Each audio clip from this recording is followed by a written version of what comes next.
Hello students, NCLEX question number 266। लेकिन उससे पहले, जैसा कि हर वीडियो में एक ज़रूरी इन्फॉर्मेशन होती है, इसमें भी आपके लिए मैं आपको कुछ बताने वाला हूँ। अगर आप गवर्नमेंट कॉलेज से एमएससी नर्सिंग करना चाहते हैं तो एमएससी नर्सिंग एंट्रेंस के AIIMS Delhi and RA college, Rajkumari Amrit Kaur nursing college जो न्यू दिल्ली में है, उसके फॉर्म्स निकल चुके हैं। एम्स दिल्ली का तो प्री रजिस्ट्रेशन फॉर्म निकला है अभी, उसमें आप डिटेल्स चेक कर लीजिएगा। उसमें कोई एक्सपीरियंस नहीं मांगा जाता है। एम्स दिल्ली के लिए फाइनल ईयर वाले भी एलिजिबल होते हैं, और देख लीजिएगा इस बार क्या डिटेल उन्होंने दी है। तो अगर आपका रिजल्ट भी अवेटेड है और आप अगर एमएससी नर्सिंग एंट्रेंस एग्जाम देना चाहते हैं तो ये फॉर्म आपके लिए है। चलिए शुरू करते हैं क्वेश्चन। ड्यूरिंग वाइवा वॉइस चल रहा है, student experiencing overwhelming attacks of sleep, overwhelming attacks of sleep, overwhelming attacks of sleep, which sleep disorder nurse identify. कौन सा स्लीप डिसऑर्डर नर्स आइडेंटिफाई करेगा? Insomnia, narcolepsy, sleep apnoea, sleep terror. सोच लीजिए, वैसे question आसान है और आप समझ भी गए होंगे क्योंकि इतना कुछ पढ़ा जा चुका है आजकल स्टूडेंट के द्वारा कि उसे सब चीज़ें पता हैं। लेकिन मैं आपको कुछ नई चीज़ भी बताऊंगा, इसलिए वीडियो में बने रहिए। ऐसा नहीं कि आपको आंसर मालूम है तो वीडियो को आप जल्दी से खत्म कर दें।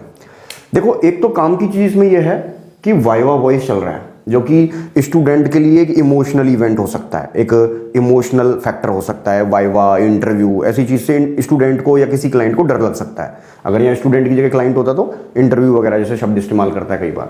ओवरवेलमिंग, घबराहट भरे, भयानक घबराहट भरे स्लीप अटैक्स आ रहे हैं उसे, वो नींद में जा रहा है।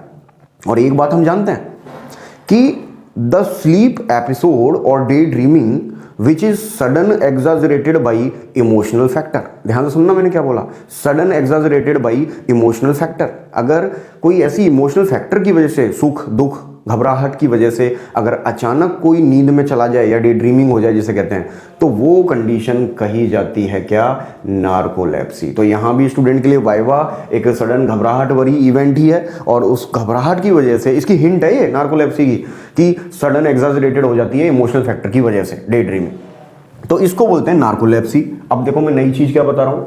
इंसोम्निया आप जानते हैं कि lack of sleep and lack of maintenance of sleep को बोलते हैं इंसोम्निया, नींद नहीं आने को।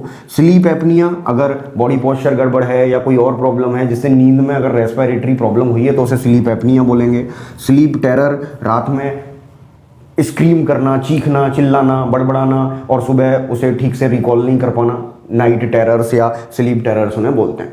मैं आपसे कहना चाह रहा हूं कि इसके लिए हमने नई चीज क्या सीखी कि एक तो ये इमोशनल फैक्टर से एग्जाजरेटेड होती है, इमोशनल फैक्टर से ये बढ़ती है। दूसरी चीज मैं आपको जो बताने जा रहा हूं, in the beginning of sleep, in the beginning of sleep, जब इंसान एकदम से सोने वाला होता है इसमें नार्कोलेप्सी में, तो उसे हेलुसिनेशंस भी हो सकते हैं, उसे हेलुसिनेशंस भी हो सकते हैं, उसे स्लीप पैरालिसिस भी हो सकता है। स्लीप पैरालिसिस मतलब उसकी सडन मसल वीकनेस हो सकती है, जिसे आपने एक वर्ड सुना होगा, मैं आपको याद दिलाता हूँ, आपने एक वर्ड सुना होगा, कैटाप्लेक्सी।